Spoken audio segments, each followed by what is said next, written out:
You're listening to the Governors Podcast, which is hosted by school governors for school governors and for all involved in or impacted by education governance.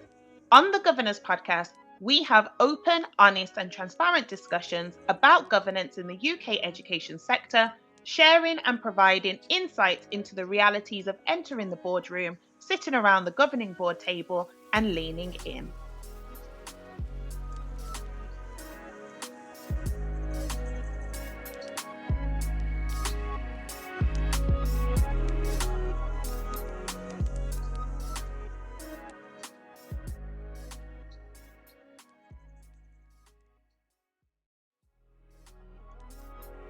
Hello, I'm Sharon Warmington, and as an experienced and qualified governance professional, I support schools and academies at trust and local level in driving governance excellence. I'm also the founder of the National Black Governors Network and the National Association of School and College Clerks. Collectively, with sector partners, we work with individuals and organisations seeking positive change at a strategic and operational level.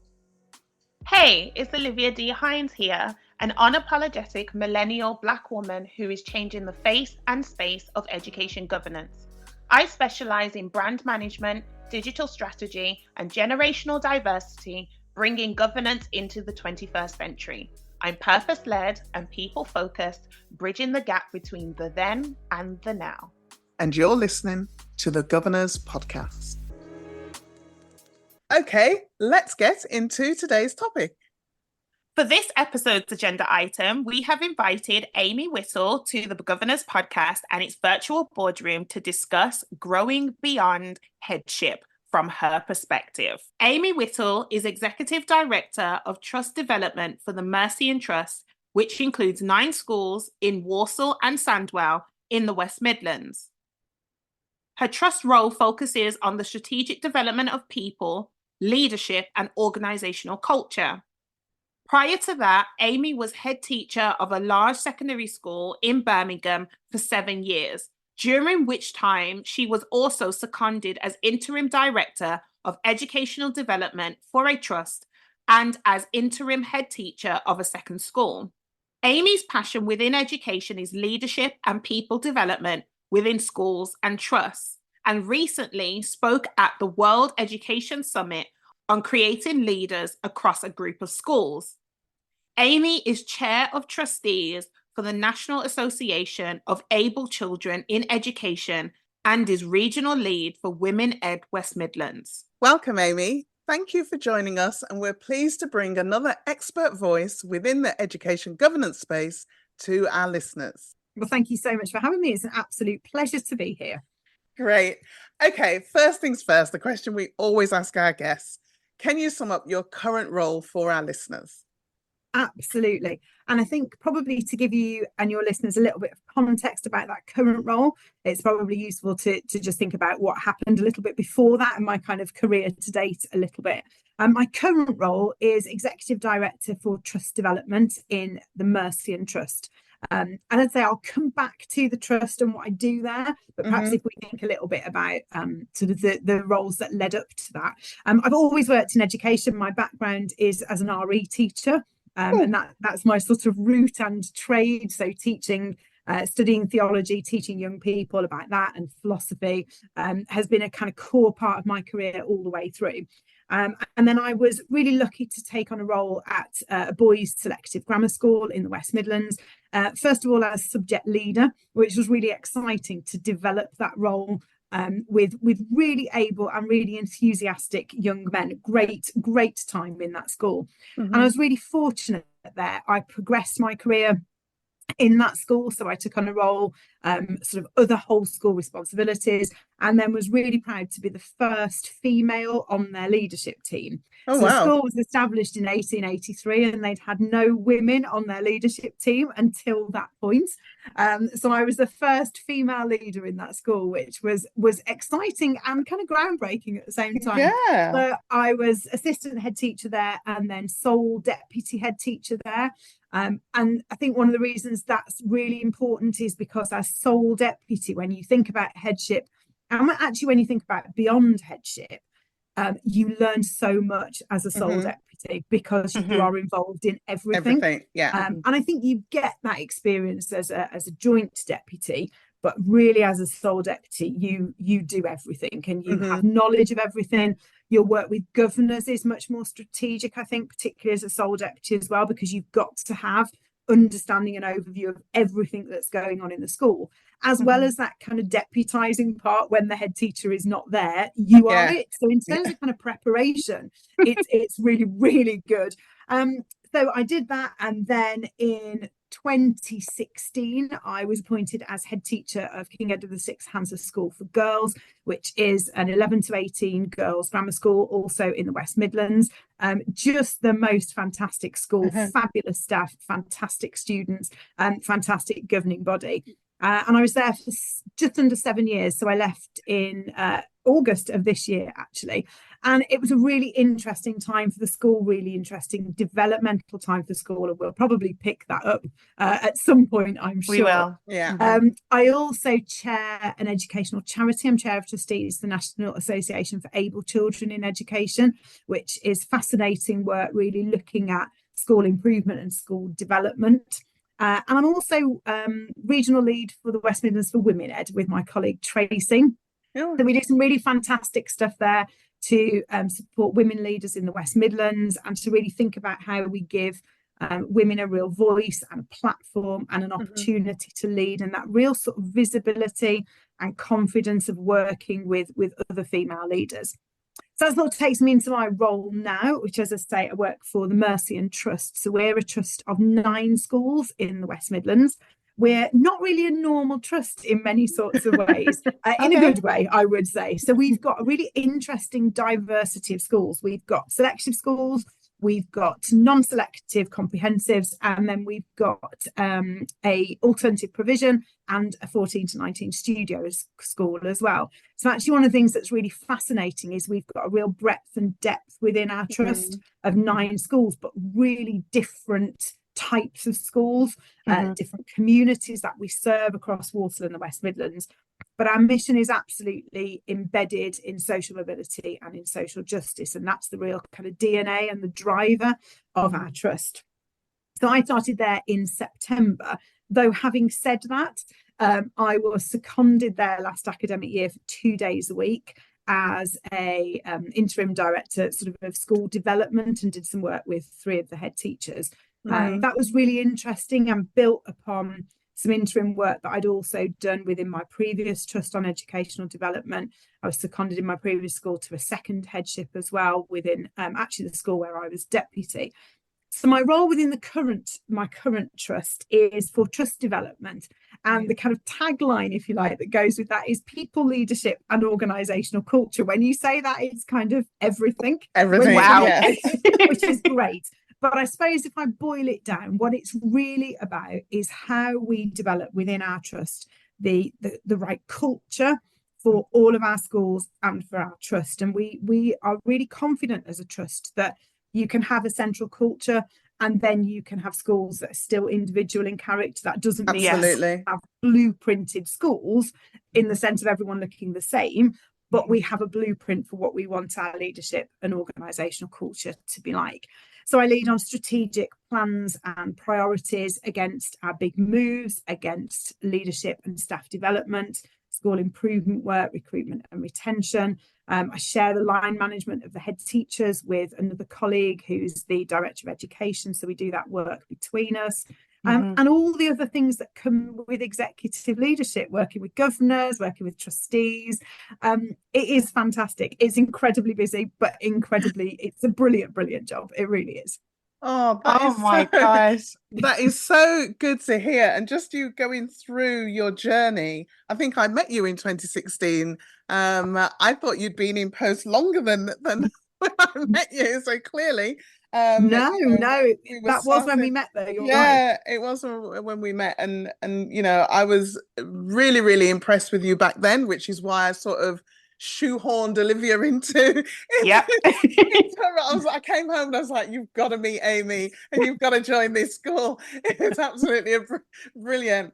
And so just just hearing your journey is absolutely great. And being a governor myself, being a trustee myself, I've also experienced the announcement of a head leaving. I cannot even begin to imagine those listening, if they are going through that. It can be a massive shock, because I don't know why we don't expect our heads to leave, but we don't. It's like, things are good here, right? So why would you want to leave? Not thinking that you've got your own career path, your own journey that you're on. So one of the things that I do want to know, because I wasn't able to ask the head that this was when Olivia was at school and I was a parent governor. Somebody who's been there for a while, established themselves, everybody knows who they are, the school is working really, really well. How do you announce your departure? How do you do it? I suppose I think there's two things, and actually something you said I think is really important before we talk about the announcing your departure. Actually, you talked about sort of it being a surprise when the head, sometimes it's a surprise when the head goes.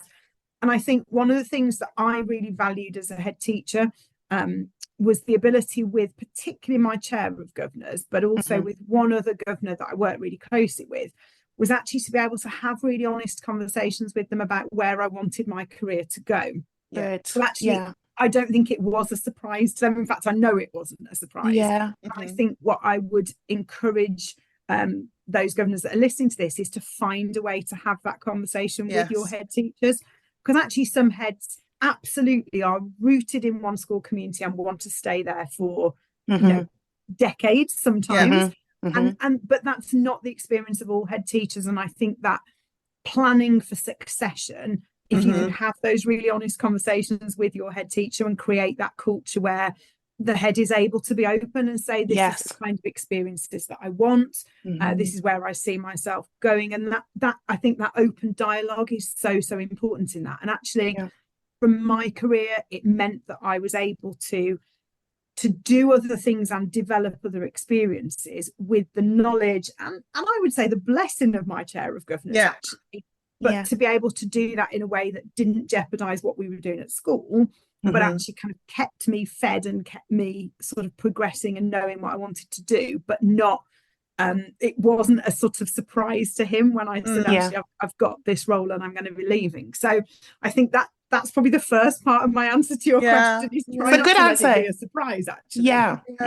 That is really really good, because I also sit on the appraisal committee, or I did for a school that I've just left actually. And one of the questions I always ask the head is, what do you want? What does the next 2 to 3 years look like for you? And I want them to have that safe space to have that conversation. It doesn't have to go any further than the appraisal committee, but I want any of my heads that I'm working with to know that we understand you're human beings, and you have your own. There'll be days, I'm sure, that you will think, oh, I don't want to do this anymore, and days where it's like, oh, this is absolutely fantastic, because that's just human. We all go through that. And just because our view of the school in which we serve is one thing, it doesn't mean it's the same on the other end. And so creating that safe space, I think, for governors and trustees to understand that they need to create those safe spaces for their senior leaders, whether it's the head, deputy head, assistant head, or whoever in a trust at a central level, that they can have those honest conversations and map out what they want as part of the overall succession planning. It's important. I think you're absolutely right. And I think those conversations with your chair of governors in appraisal are absolutely key, that you can be honest from the word go, actually, as you say, those career desires that you have, those aspirations, those experiences that you want to have, but also that ability when you've had one of those days that is difficult and you have them, to be able to pick the phone up and say, actually, I've had a really rough day today, or can I just talk to you about something that's on my mind, or I've got this. I used to phone my chair of governors and say, I've got this idea, Can we just sort of talk it through? It's not fully formed yet. I Yeah. don't really quite know where it's going to go. Yes. But that safe space to say, I'm coming to you with perhaps 80% of an idea here, and I need that real critical friend to say, actually, have you thought about what about this? What about that? And then actually you form that final kind of 20%. I think the other thing that made a huge difference for me in that was about the fact that the school and the governors were willing to invest in an external coach for me. Yes. And that made a massive difference too, who was completely separate to the school, didn't have a reporting function into the governing body at all, but was aware of what I wanted to develop professionally, but was a completely safe and professional space where we could have those conversations, because sometimes there are some things that you need to explore in a coaching capacity. So making that available as a head teacher was hugely beneficial, I have to say. Really, really helpful. I'm so glad you spoken about all these different things, Amy. And if I'm honest, my brain is like fireworks right now, just trying to think of which thing I'm going to focus on to ask you further questions on, or gain some further insight, because your journey alone to headship is a very powerful and a very inspiring one. I mean, put aside the fact that you were the first female in the senior leadership team, because that's massive. That is huge. And at the time of recording this, we're recording it in March 2024, and we've had International Women's Day earlier this month, and it's Women's History Month. And so that woman empowerment, I can hear it really coming through in your story and your journey. But what I'm also learning, because I've never been a head teacher, I've never been in middle management, middle leadership in a school, I've never been a part of the operational side of a school. But I guess what your story and your journey could be feeding to those who are not head teachers, not deputies, not assistant heads. It's the teaching assistants that I am imagining listening to this and thinking of their own succession plan and how they can map out their journey upwards and forwards by learning from those who have had experience at the top, and how they can kind of amalgamate that to their own position, their own status right now. Because you never just arrive anywhere. You never just become the leader of anywhere. Like, you being an executive director at trust level, that didn't just happen. It was all these different decisions that you made. It was the decision to accept a coach that was external. It was the decision to be seconded over there, which takes a lot of juggling, because as you take on more hats, as both Sharon and I know, the more hats you take on is the more responsibility you have to different people, and the more accountable you need to become. And so it's so good to hear about you really investing and being receptive to the relationship you have with the chair of governors and the rest of the board, because you don't often hear the head teacher's perspective or viewpoint on strategic leadership, because you're running the school every day, every week, every month, every term, every academic year. And so that head teacher position is so unique, because you have to be operational and strategic. The board is strategic. That's a rule. Be strategic, don't focus on the operation. Let the school do what the school needs to do. Then the rest of the school, your teaching staff, your support staff, they need to be operational. They need to run the school. The head teacher has to do both, and do both simultaneously. So I can only imagine what's going on. I'm talking about fireworks going off in my brain. I can imagine what's happening to an everyday head teacher in a school running, whether it's primary school or secondary school. And so I guess my question to you is, how does anyone, particularly educationists, those in schools, those in trusts, seek out opportunities to develop themselves on a leadership level? Because when I think about what we discussed at board level, about CPD, you often hear about CPD programs being put in place for teaching and for support staff.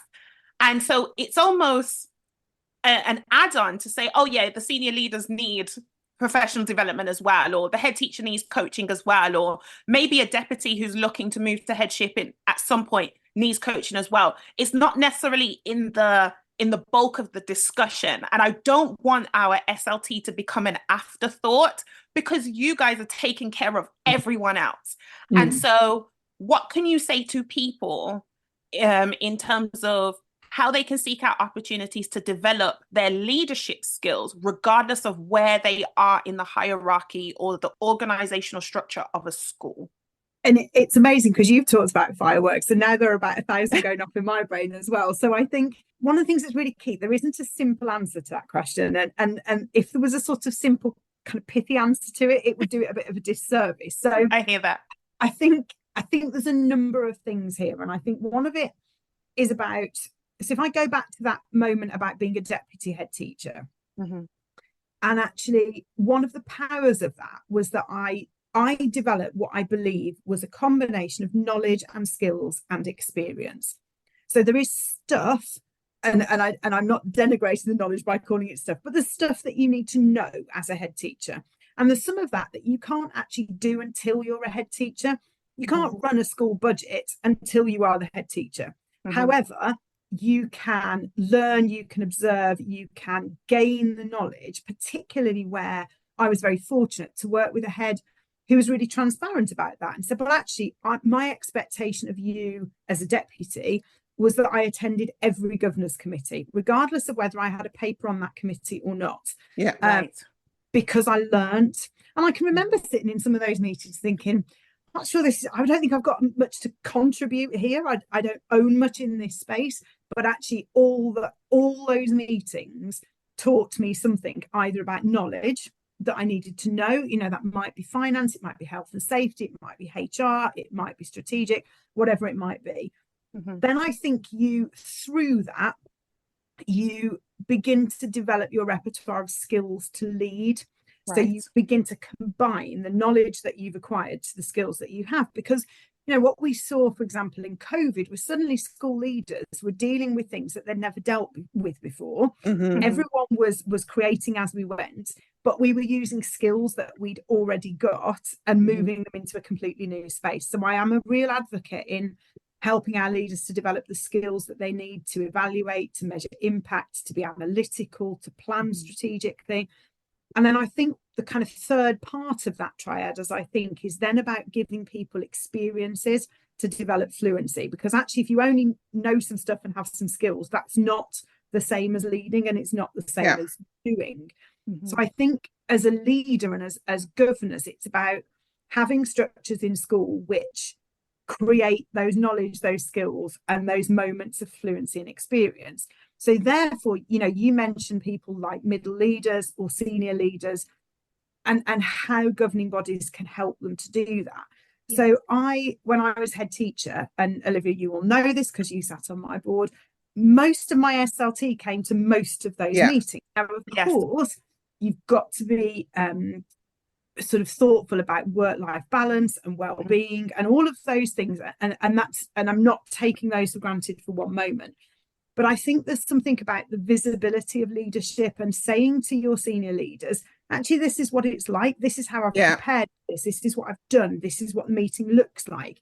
This is how we've constructed a paper. So one of the early things we did was to think about, what does the paper look like for our board? What's the kind of structure that we have to it? And that might seem really simple, but actually for leaders who've perhaps not done that before, you're taking away the mystique, and you're saying, actually, this is a structure here. We think about the context, we think about the and the kind of things that governors will be really familiar with. So I think there's something about visibility and modelling. There's something about opening up those experiences to your colleagues. I was always really keen on my middle leaders coming and talking to the board where appropriate, because you talked about that balance between strategic and operational. My SENCO, for example, would have had a much better knowledge of the intricacies of SEND in my school than I ever could have done, because that was her day-to-day bread and butter. So it was really important for her to come and talk to governors about the work she was doing, but equally for her to get the experience of doing that as well.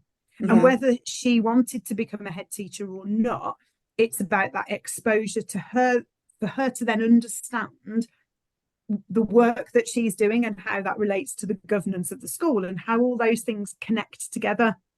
So I'm a real firm believer in what I would call lines of visibility. I think you should make it as open as possible for people. It's not a mystery. Of course, there are some things that at times you can't share with colleagues. That's a given. But actually the mechanics of school leadership and governance, we should open up that visibility to people, and we should say this is how it works and this is what it looks like. Agree. Yeah. And then you give people that combination of actually the knowledge of, well, come and sit in fire, health and safety committee. You know, you might be the assistant head for teaching and learning, but come and sit in that committee, observe and learn. There's that kind of knowledge part. That skills part is the part that they are developing, but you're giving them the fluency of experience. And I think if we can start to do that, we perhaps make headship feel a little less scary. I don't think we completely do that, but we make it less scary. But I think also for governors, it stops that feeling perhaps that this is just the head. I hear that, yes. Because it's not, and it can't be. And actually, if a government body expects the head to be strategically leading and operating and doing everything, it's not going to work. And so I think for me, it works both ways, I think. Yeah. Oh, that's so brilliant. You said that.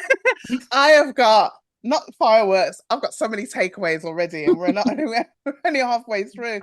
But when you were talking about attending some of those meetings and not feeling able to contribute, one of the things that came back to me is something I learned from my coach years ago. If you're the smartest person in the room, you're in the wrong room. You've always got to be learning. Yeah. And I talk a lot to teachers, and especially ECTs. You know, I will say to them, if you are aspiring to leadership in any way, shape or form, join a governing body. Absolutely. Join a governing body, get on one outside of your school if you can't become a staff governor. And sometimes if you are becoming wanting to become a leader, it's better to go outside of your school, because you will be able to then sit on the appraisal committee. You'll be able to be involved in exclusions and suspensions and all those things that would be a conflict in your own setting. Yeah. And it's just important that that teachers, leaders see schools top down, not just bottom up, and have that involvement. So any teacher who's teaching in primary school, I will say to them, join a governing body of a secondary school, so that you can see the foundations that you're laying in primary school, how they play out in terms of outcomes, in secondary. And if you're teaching in secondary or you're a support staff in secondary, go into primary and you'll be able to help them to know, because in my experience, there's almost a disconnect between primary and secondary education. Once children leave year 6, I'll say to a school, where did they go? And, they may name the common secondary school down the road, but in terms of anything further than that, they don't know. And it's important that there is a connection, because the child travels, and they take what they've learned with them. And it's important that that we're able to speak in those spaces. And the last one before I go back to Liv is an external coach is crucial. I've lost count of how many heads I've spoken to who don't have that, as a given. And I will say to them, speak to your board, find the money to get that. It is really important, because you cannot pour from an empty cup. You have to first be full and know your direction of travel before you can help support, guide, coach any member of your team. I completely agree. And we've been doing some interesting work at our trust about not just coaching for our head teachers, but around peer facilitated coaching to make it sustainable with groups of colleagues, but also coaching for us as executive leaders, because there's a really important modelling thing in that too. Actually, if you're going to ask somebody else to do something, you should be willing to do it yourself. I think there's a big piece of work in the sector around making sure that we make space for coaching as well as for what I would call kind of supervision, which is very different to coaching. And we're probably better at that for sort of DSLs and people in a safeguarding role. But I'm not sure we've quite cracked that yet for the wider sort of leadership roles within our schools. Yeah. And I think that's a real, I was going to say it's a gift that governors can give to a head, but actually I think, Sharon, what you said, it should be a given in my view. Absolutely. It has to. If you want your heads to really flourish and grow. Yes, definitely. Definitely.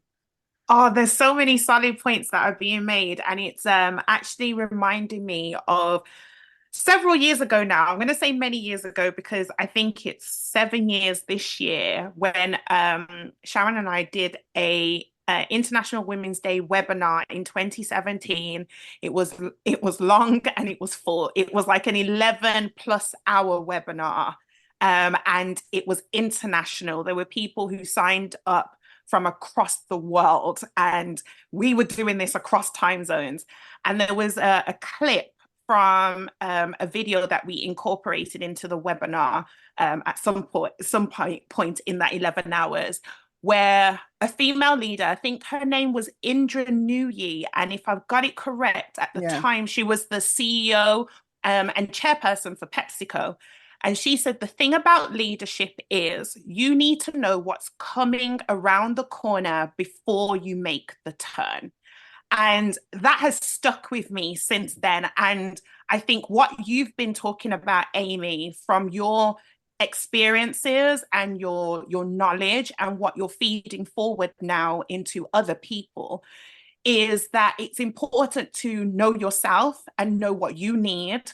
I like how you answered the question about how it wasn't a surprise to your chair or even to your board. I must admit, I wasn't surprised because for a period of like 2 years, Amy's here and Amy's there. And I'm like, Amy's upskilling, Amy's doing things, Amy's moving. And so it was just a case of when, because I know it's so easy to become comfortable when you've mastered something. And it's actually very scary to do something new or to step outside of what you've been doing. And so I am so inspired by you. I mean, I've told you this already. You set the standard for me as my experience of head teachers sitting on a board as a school governor. I'm like, I have a benchmark now of what qualities I expect. It's so honest. It's so true. And so before we kind of get further into this conversation and we really start to see how your journey pivoted from headship to where you are at trust level, we're going to take a pause and listen to our sponsors, Governor Hub, and then we'll come back and delve deeper.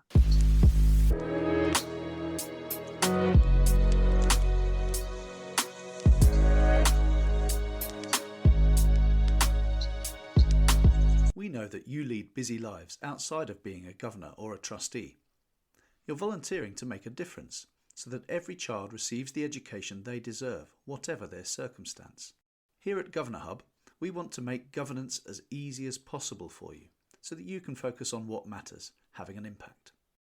That's why with Governor Hub, you'll find everything you need to manage governance effectively all in one place. From the board tools in Governor Hub that allow you to manage all of your meetings, documents and the work of your board, to the guidance, resources and training in Governor Hub Knowledge that gives you and your fellow volunteers everything you need to be effective from day one. We work with more than 2/3 of schools in England to support great governance. Find out more at governorhub.com, and if you want to stay connected to the wider community of governors and trustees, go to thehoot.news.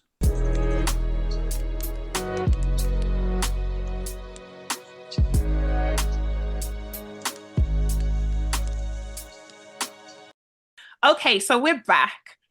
And what I really want us to talk about and kind of almost get an honest, true response from you, Amy, because it's one thing to leave, but when you're leaving, obviously you create a head teacher shaped hole in the school.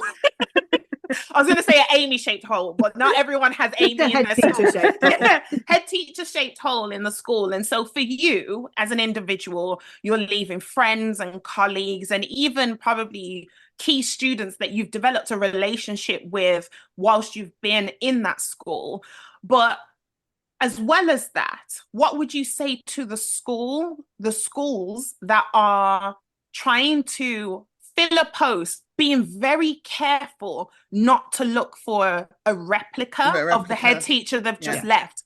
Because what that can do is create an expectation of new candidates coming in that they have to live up to someone that they probably have never even met or heard of, and not really have the room to kind of be their own authentic leader. So I think this question is kind of twofold. So it's your side leaving the relationships that you've developed over the years, and also any kind of advice or guidance or suggestions you could make to boards, to schools who have a head teacher vacancy.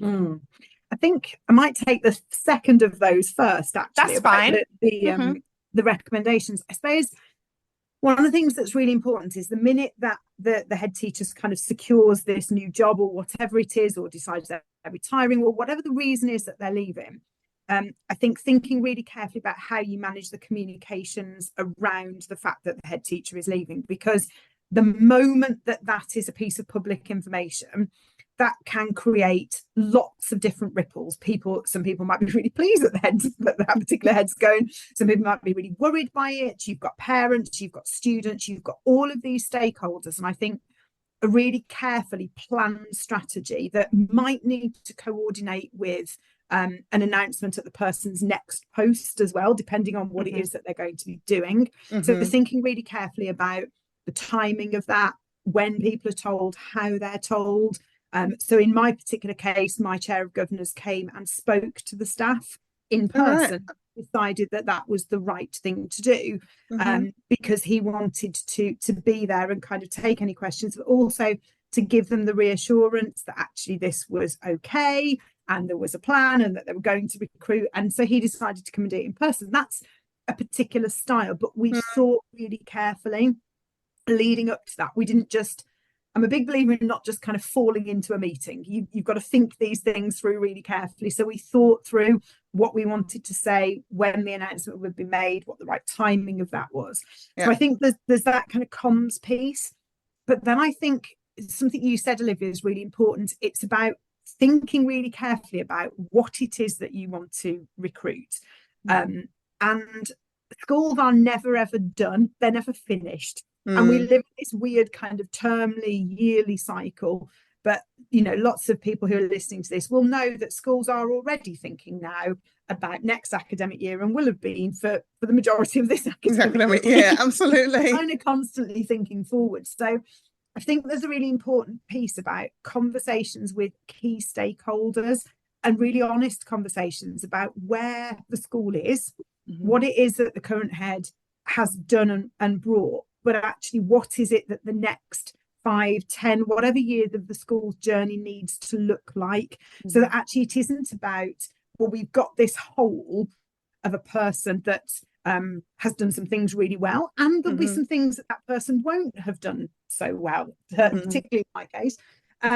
So it's not so much about filling the hole, it's about saying, what does this school need in its next phase, its next strategy, its next journey, whatever words you want to use, and then carving the recruitment around that. So, you know, that can be conversations with key members of staff within school, that can be conversations with the leadership team, conversations with the governing body, with the trust, if you're part of a trust too.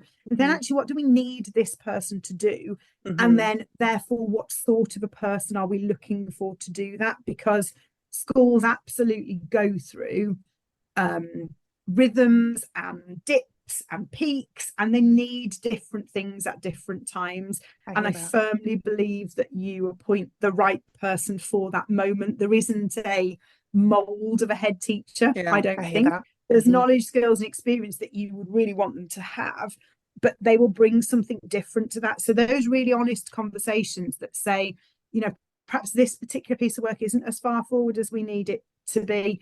So as an outgoing head teacher, I was really clear that I wasn't going to be involved in the recruitment of my successor, and that I think is also really important. Absolutely. I agree. I've got that relationship with my chair of governors that we kind of said, of course I'll help, I'll do whatever's needed, but this is nothing to do with me and shouldn't be. But because we had that relationship, we almost didn't really need the conversation, but I was able to say, well, actually, these 5 things are really motoring. This one is not yet where we need it to be. Or if I was staying, these are probably the things that I would be looking at next. But it's not me. It's not going to be me that's doing this. And I think as an outgoing head, you've got to work really carefully with your board to support, to keep that momentum going. But to also know that you need to keep out of it in the nicest possible way, actually, and leave that to other people to have those conversations. So I think that's probably the advice that I would give. Yeah, that's a very strong point. I like what you said about those recruiting a new head teacher, thinking about the phase the school is in and the phase the school wants to move to, because then it's putting the focus on the school and not the individual you've lost or any individual you gain. It's being very particular about the candidates that you are considering based on the school's needs. It's literally putting the students and the staff at the heart of the decision, and which is where it should be. Exactly. Yes, absolutely. It is really where it should be. And so then the second part of the question was around your relationships, letting that go. I can only imagine there's an emotional roller coaster you go through and a mental roller coaster you go to, having your last day or your last week or your last month. And then having a break. Does the time in which you stop being a head teacher impact how that transition feels? I know some people do a mid-year transition. I think with you doing it in August, you had the summer holidays to really kind of breathe, exhale, and then transition across. So for you, it's the letting go. Obviously, you would have built friendships and things, so they're likely to still be people that you're in contact with, and colleagues that you still network with because you're still within the sector. And so there will be some overlap in terms of networking, but in terms of your relationships, your process for letting go and moving on, what does that look like? It didn't look actually like I thought it was going to look, is the really honest answer to that question. So I knew in sort of February that I was going to be leaving in August. So we had a sort of fairly extended period of time. So I think one of the things I would say is there are some really practical things actually about thinking really carefully about how to hand over, about when to hand over, making sure that you've had opportunities to kind of not only really practical things like transfer files and those things, but actually have really important conversations with people, because there are some things that, however much you have a distributed leadership model, there are some things that are just in the head that and actually you've got to really think and not let it run away with you that you do that handover properly. So there's a really kind of practical thing about that, and I think part of that also is being willing to get out of the way actually, and know that particularly as the sort of final term, whenever that might be, is coming to an end, particularly if your successor has been appointed or if there's an interim role, actually I think you've got to have the grace and the confidence to say, actually this is a decision that's for September, so I'm really happy I will offer you my professional advice, I will listen, I will support, I'll do all of those things, but it's probably not my decision. So, even though I think lots of head teachers quite like control, I think it's probably inbuilt into us. Actually, you've got to learn to get out of the way and say, I'm here. But for example, staffing structures for the following academic year, curriculum choices, you can offer your knowledge and your skills in that space. But I really do think you've got to have the good grace to either create the space for your successor or whatever that model looks like, to begin to own some of that. So it's not a sort of, a kind of hard point where you say, well, I've stopped doing everything now and this person's going to start. and knowing where to butt out, and sometimes doing that physically. So saying, well, actually, it's the week of recruitment, let's say for the new appointment, I'm not going to be on site the days of the appointment, for example, because actually that's really important. Thinking about the spaces that you inhabit. When does the new person need your office? And those things might feel like really sort of periphery things, but they're really, really big, important. Yeah. So I think there's kind of that part of it. I said that it wasn't sort of how I thought it was going to be. And I'll be really honest with you about that. I wanted to sort of just kind of sneak out. Really? That was my ideal. After 7 years? Yeah, not sneak out. That's not perhaps the right word. I didn't want low key. You wanted a low key is a better phrase. Yeah, that was never going to happen. I could have told you that. But because I think, and this is genuine. For me, headship isn't about me, the person. It's about the school. So actually, it was about a smooth transition. It was about all of those things that I've just talked about. It wasn't about me particularly. But I knew it was really important to have really good closure for me as well. So knowing that I left in a place where things were as I wanted them to be, and that those relationships with those people that you've really invested in are as solid and secure as you can be. You can't keep touch with everybody that you've ever worked with. You just can't. Yeah, of course. But knowing that those were kind of in the right place. And my coach actually, she said to me, she said, you need to think about it like a sort of beautiful box. She said, you need to be able to put this experience into this box, and probably for a little while put a lovely bow on it and kind of tie it up for a little while, and then you'll be able to go back to it and sort of deal with the kind of emotional part of it, but sort of see it as this really precious thing that you've had a real privilege to be part of. So I had all of that kind of going on. I knew I'd be really emotional, and I was really emotional, probably more than I thought I was going to be. But I remember my chair of governors, and he kept kind of saying, what do you want to do for your leaving, Amy? What are we going to do about this one? And I kept saying, just low key, I don't really want to. And in the end, and it was really important that he said this. He said, Amy, this isn't just about you. He said it's about other people in the school as well. And he was really right to say that. He said, actually, there needs to be some of these. I said right at the beginning, I'm an RE teacher, kind of rites of passage. There needs to be something that kind of moves the school into this next phase.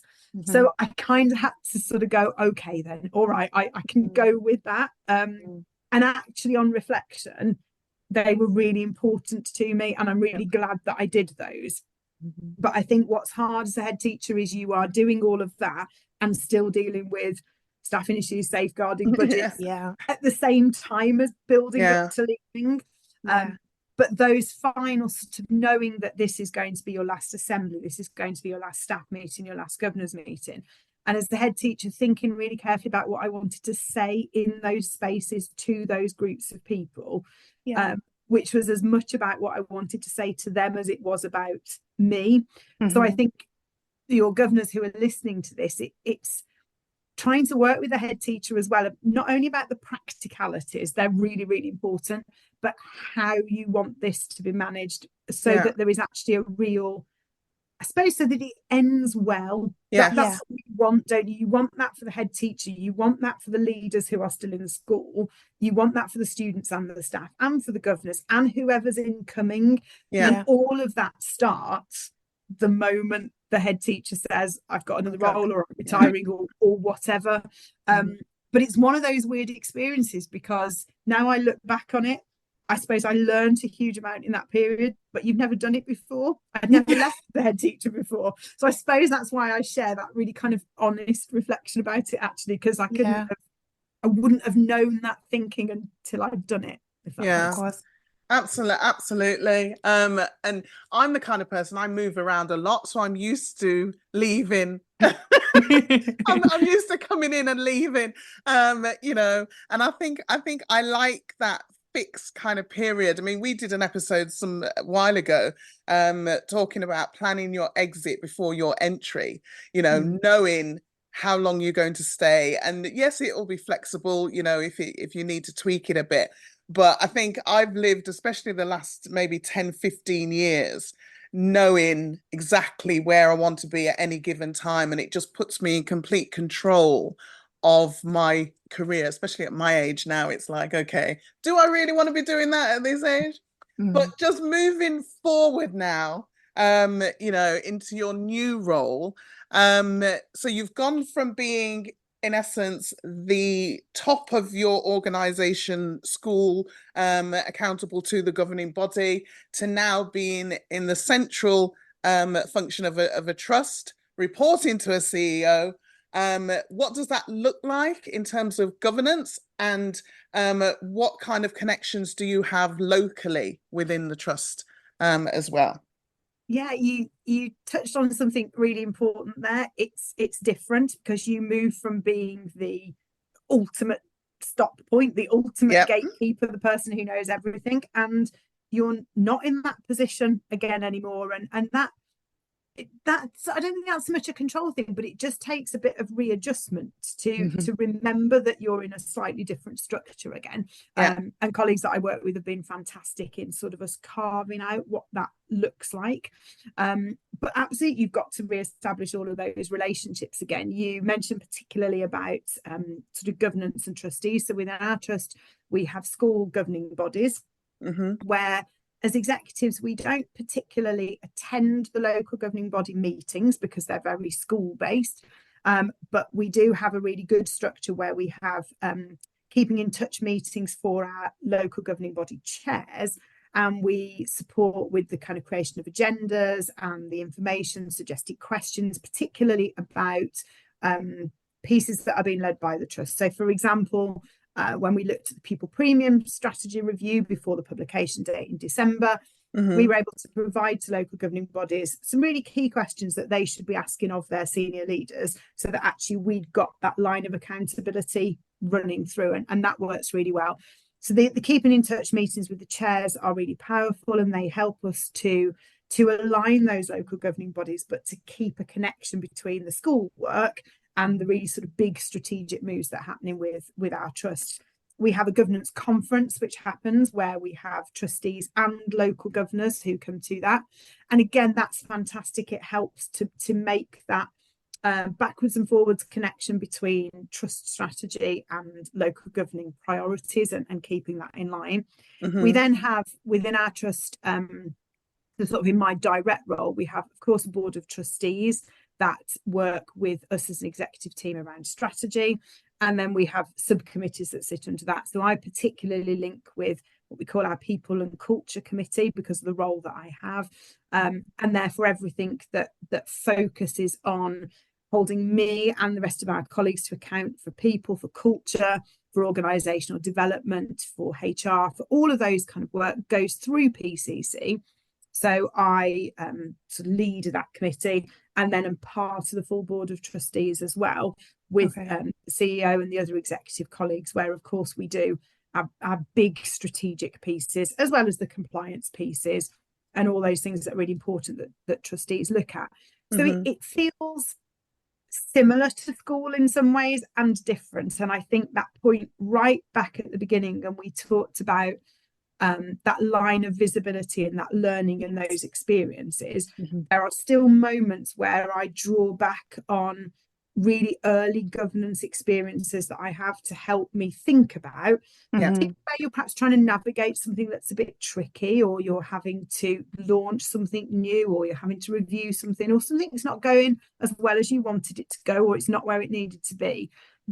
All of those experiences of governing as a school leader have made such a difference to working within an executive team then and a board of trustees, and understanding what our heads and our senior leaders are doing with their local governing body as well. So you've got that sort of, it's not an upwards and a downwards experience, but you've got an understanding of where you're being held account by the trustees, and also what that experience is like for head teachers. And that's been a really powerful experience, but drawing on all the things that I've been able to do. And as I say, going back to some of those really early governance experiences that I had. Yeah, I hear that. I totally understand that, because when I was working as clerk for your school and 4 of the others, I had a complete understanding locally of what governance looked like.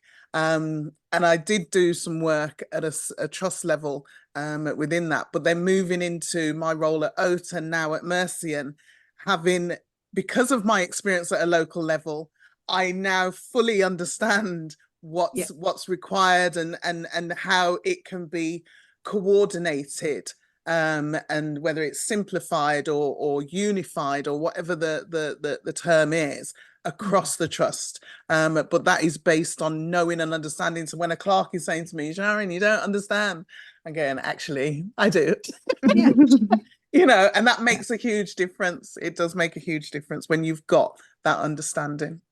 And I think as executive leaders, how we support particularly new head teachers to work with their governing bodies then, and to think about what that looks like. And that's not about ever giving them a sort of cookie cutter that says you've got to do it like this, but understanding and where they say, well, actually, I've got this thing that I need to work through, or actually we're all going to share. So where we do staff surveys, for example, we're all going to share those at this particular point with our local governing bodies. This is a suggested format that you might want to work through with your local governors, because you can understand where the head teacher is, the kind of things your local governors are going to want to know, and actually the accountability into the trust as well. So I feel really privileged to be able to draw those different experiences together. It's like you say, Sharon, when people say, but you don't understand it, you say, well, I do. I've been there. I don't know what it's like to be you, but I do know what it's like to have done that role. I hear absolutely. That. You've literally just answered the question I kind of had in my head, just to further bring all your different hats together, because obviously you said at the very beginning that you line manage some of the head teachers in your trust, and you've been a head teacher in a school, and so that really supports the head teachers that you line manage, knowing that they can have guidance and advice from someone who's been in that position, not trying, as you say, not trying to control or dictate how they should do it, but more a case of supporting them through the role because of your own experience. But then at the same time, it's almost like, as you say, you've gone back to the student element, where you're now learning from others who have been executive directors in trust before, and you're now doing it in a more expanded capacity to them when you were doing it at a seconded level. And so you're still learning. That's what's amazing. And that's what I feel like a lot of leaders are very aware of, that you do not stop being a learner. If anything, leaders are the most active learners. That's why they're able to reach and impress upon so many more people and do so many different things, because it's like, I'm going outside my comfort zone again. I'm going outside my comfort zone again, because you're just learning from being exposed. I think that was a word that I hung on to from what you said early in the conversation about you didn't say it in the exact words, but I can hear it in the examples that you were saying about your leadership style is developing those within your team. That is what I heard. And so I know I'm itching towards takeaways, but I think we just have probably one more question, because we want to take advantage of the fact that we have someone who works within a trust. And I think there's a big word around collaboration. When you're a part of a school, and I think you mentioned this earlier about having a trust culture, but being very aware that an individual school can have its own culture, and how do you ensure there's synergy between the two, whether it's bringing a school on board or just trying to ensure that there's synergy across the schools within the same trust. So in terms of local governors of individual schools and leaders of the trust, how do you, or what would you suggest are some ways that we can bridge gaps or build bridges between those schools so that they feel like they're a part of a collaborative culture within a trust, but still honor the identity of their individual school? That's quite a big question to throw in at the end, may I say. And I think if there were a really simple answer to this, there probably is a really simple answer to it somewhere. But I think It very much depends on your view, I think, of autonomy and collaboration within a trust. And we know within the sector there are different models of that. And it's not for me to comment on which of those models are better or more successful. They look different in different places. I think what I would say, thinking about our trust, is collaboration is absolutely the right word. And I think the key there is that you really carefully and really deliberately think about where you need centralisation. You're one employer, so actually there are some things that have to happen in the same way. They just do. But actually, where you are embracing and actively encouraging schools to develop their own culture and their own ethos and their own way of doing things, but how you keep that aligned. And that's why I say it's a really complex answer. So one of the things that we've done within our trust is we co-created with what we call our 100 most senior leaders. They're our sort of assistant heads and up to head teachers and executive head teachers, was to create what we call our blueprint for leadership and culture across our trust. And we've articulated within that the 4 principles that underpin our trust. And then we've articulated core values and professional behaviours. And that in itself sounds a really simple thing to do. But actually, this is much more than something lovely that you laminate and stick on the wall and say, actually, we've got a poster with our values on it. It's really beautiful and it's lovely. We've got graphics on it. We've put it on the wall. It's much, much more important than that. And that's why the co-construction part of it was so important, because actually then we're saying there is a central DNA and a central principle and value and way that we act, which is aligned to our strategy. It's aligned to what we want to do, but it's also aligned to how we want to do things. But actually, therefore, we're really privileged that we've got 9 schools that are really different to each other. And therefore, you can celebrate that difference because you're sitting that underneath a really clearly articulated view of what the togetherness means and what the collaboration means. And therefore, if you walked into 2 of our schools, they look and feel really different, but you know that they are all part of the same organisation. They serve really different communities. So we've been doing some interesting work, and this sort of aligns to something you were saying in your previous point, Olivia, about how you then develop the people to do that, because actually you not only have you got to define this culture, you've got to help people to operate within that culture. Absolutely. So we are writing and trying to develop at the moment what we're calling a leadership curriculum. We're calling it a curriculum because we're in schools and that's kind of language that we know. But that's around actually how do we really define the knowledge that we want our leaders to have, and what does that knowledge look like, and how do we expose them to it? How do we give them those skills that we talked about before, but also how do we give them the fluency of experiences sat in within this blueprint for culture? So actually, it's not just enough to know what you've got to do and how you've got to do it. We are thinking really carefully about how now we've got this real clear articulation, how do we help our leaders to reflect on where they are against that, not in a measuring way, but in a genuinely reflective way. And then how do we help you to do that further? So this year we've offered collaborative leadership experiences. So our leaders contribute to our school improvement, they contribute to our quality assurance, they contribute to sitting on governing bodies in other schools, because actually that's going to give them the experience and the fluency to take the knowledge that they have. We will all know somebody who takes on an assistant head role and is suddenly given a portfolio that is not their speciality. That happens in schools all the time. So we've got to find a way to say, well, there's some knowledge that you need, but actually those skills and experiences that you've had will support you while we upskill you with the knowledge that perhaps you don't have in that portfolio so far.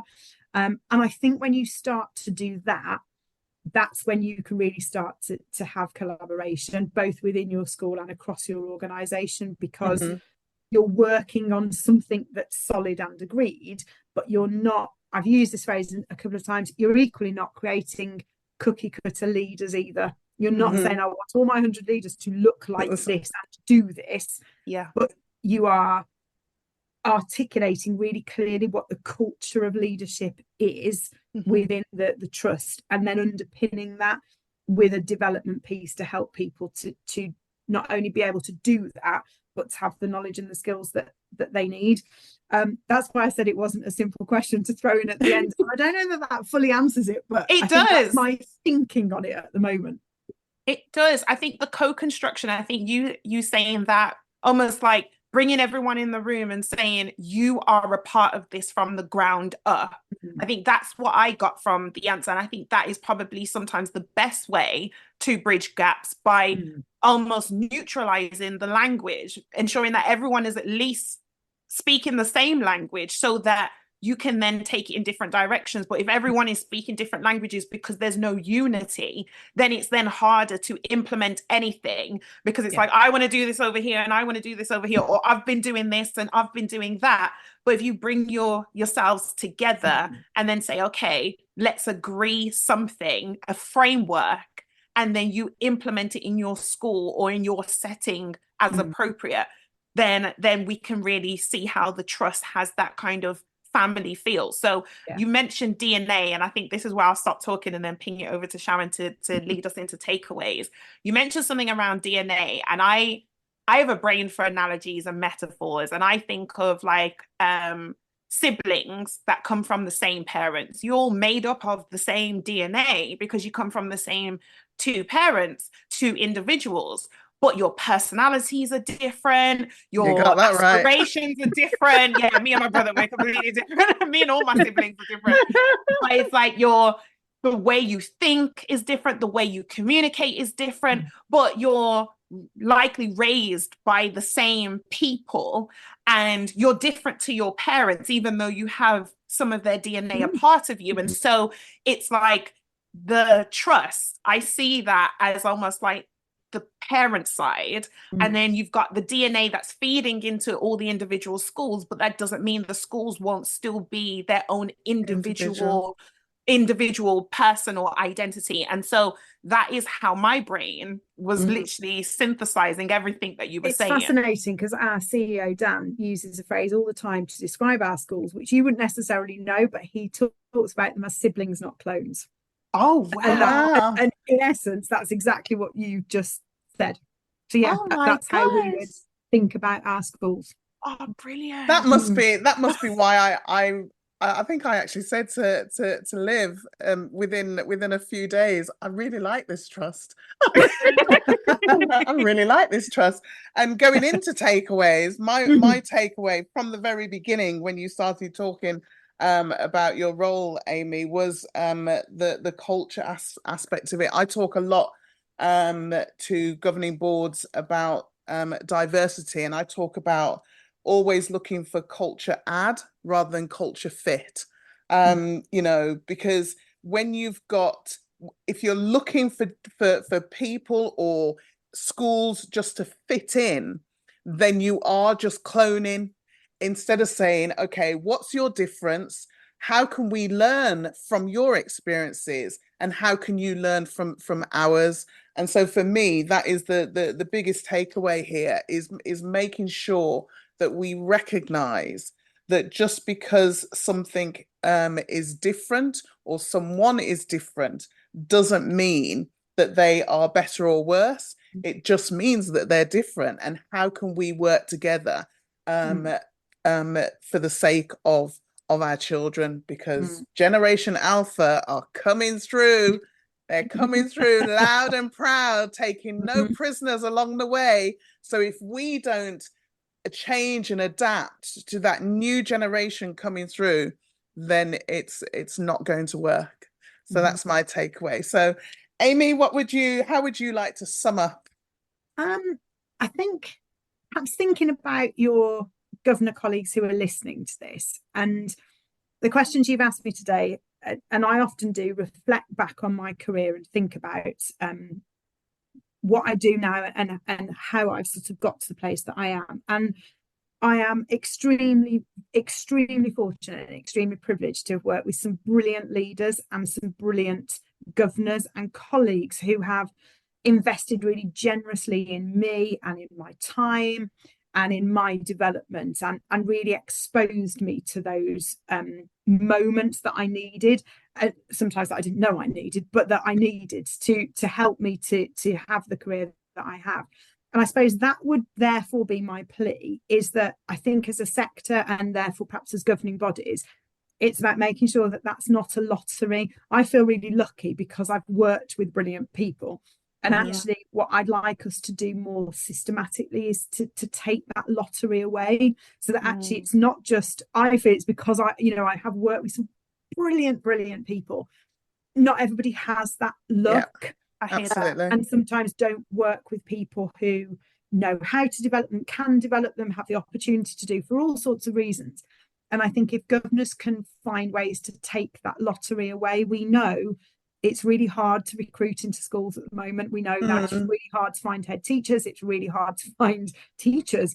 And we've got to do something about not making it a lottery, that this is part of the way that actually you taught, Sharon, about the children in schools. The way we improve schools is by having really good teachers and leaders and associate staff. And the more we can make that not a lottery, but a planned and a systematic thing, I think that's probably my takeaway. Yeah, that's brilliant. That's solid. And so I think my follow-up, my wrap-up is something that we talked about a bit earlier in the conversation about really understanding the phase of schools, because I'm now thinking about how that's transferable when you think about the phase of a trust and then the phase of an individual. Understanding what phase you're in and what phase you're moving into, the phase of the sector. What phase is the sector in, the education sector, the governance sector in? Understanding that context will help you make the right decisions, and the right decisions are sometimes the hardest decisions, but making the right decisions, even if they're uncomfortable because it goes against what you've done before, but it's necessary for that phase of growth that you're in. And so that's probably my takeaway, because if anything, I would say I've been very present in this moment, and this is a phase in my own career development, having these conversations and learning from people who have had journeys that I have never traveled and probably will never travel, but it's widening my exposure to different stories and experiences so that we can then feed forward into other people and give them a nugget or give them a gem or a spark, something that will allow them to progress forward themselves. So how I want to close is to say a big thank you to you, Amy, because you don't often hear the senior leadership team perspective, most likely because you're in school doing the work. Doing the job. So thank you so much for your time, your expertise, your wisdom. For me personally, I've learned so much from you about the running of a school and how you can really look at the head teacher as a human being and recognize that you have your own dreams and your own aspirations and your own woes at times. And so your challenges and your celebrations. And so thank you for all that you have poured into the education sector in all the different roles and responsibilities that you've occupied, and everything that you continue to do. I'm so grateful. Very grateful. That's really kind. Thank you. It's been a real pleasure to talk to you both, as it always is, but it's been a real pleasure today. Brilliant. Thank you.